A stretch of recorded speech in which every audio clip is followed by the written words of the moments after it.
आपकी जानकारी के लिए बताना चाहता हूं कि मुरादाबाद में आज ही एक न्यूज मेरे पास यहीं बैठे आई। उसका विषय क्या है? एसआईआर गणना पत्रांक का टारगेट पूर्ण न होने के संबंध में एक टीचर हैं सर्वेश सिंह, जिन्होंने सुसाइड कर लिया। अपने सुसाइड नोट में लिखा है कि मेरी 4 बेटियां हैं, मैं उनको समय नहीं दे पाया, उनमें से 2 बेटियां बीमार हैं, मैं रात को 3-3, 4-4 बजे तक काम कर रहा था, फिर भी टारगेट नहीं पूरा कर पाया।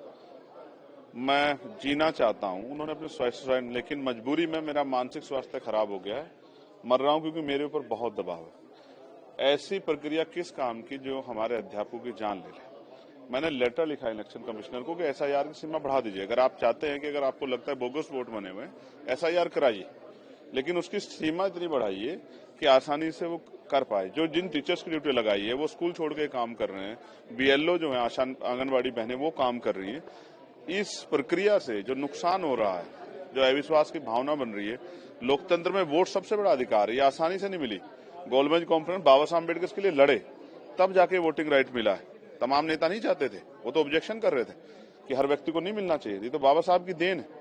तो इस वोट को हम लोग इतनी आसानी से नहीं जान देंगे, इसलिए हम लोग कोशिश करेंगे एसआईआर की सीमा बढ़े और बोगस वोट नहीं होने चाहिए। मैं इसके साथ हूं, लेकिन एसआईआर के नाम पे आप अगर वोट की चोरी करोगे तो ये भी नहीं चलेगा। इसलिए विपक्ष अपना विरोध दर्ज करा रहा है, और चाहिए यहां कराना पड़े पार्लियामेंट में, सड़कों पर। हमने तो चर्चा की मांग की है कि पिछले जो एसआईआर हुआ है उसमें कितने घुसपैठे निकले।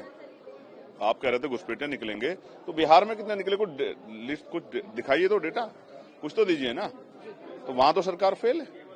तो इलेक्शन कमिश्नर तानाशाही की तरह काम करेगा। तो मैं फिर कह रहा हूं, जनता अगर एक बार खड़ी हो जाएगी ना, तो फिर कोई नहीं संभाल पाएगा। तो जनता में इस तरह का भय मत पैदा होने दीजिए। जैसे उत्तर प्रदेश के मुख्यमंत्री का डिटेंशन सेंटर बना देंगे हम, तो मैं कह रहा हूं आप डिटेंशन सेंटर बनाइए, हम उन पर ताले लगा देंगे। डिटेंशन सेंटर जानवरों के लिए हो सकते हैं, इंसानों के लिए नहीं हो सकते हैं। अगर कोई अवैध है तो उसके पुख्ता प्रमाण होने चाहिए। जो आदमी यहाँ 50-50 साल से रह रहा है, आजादी के समय से जो प्रवास था, वो कैसे अवैध हो सकते हैं? बहुत सारे सवाल, इसके जवाब सरकार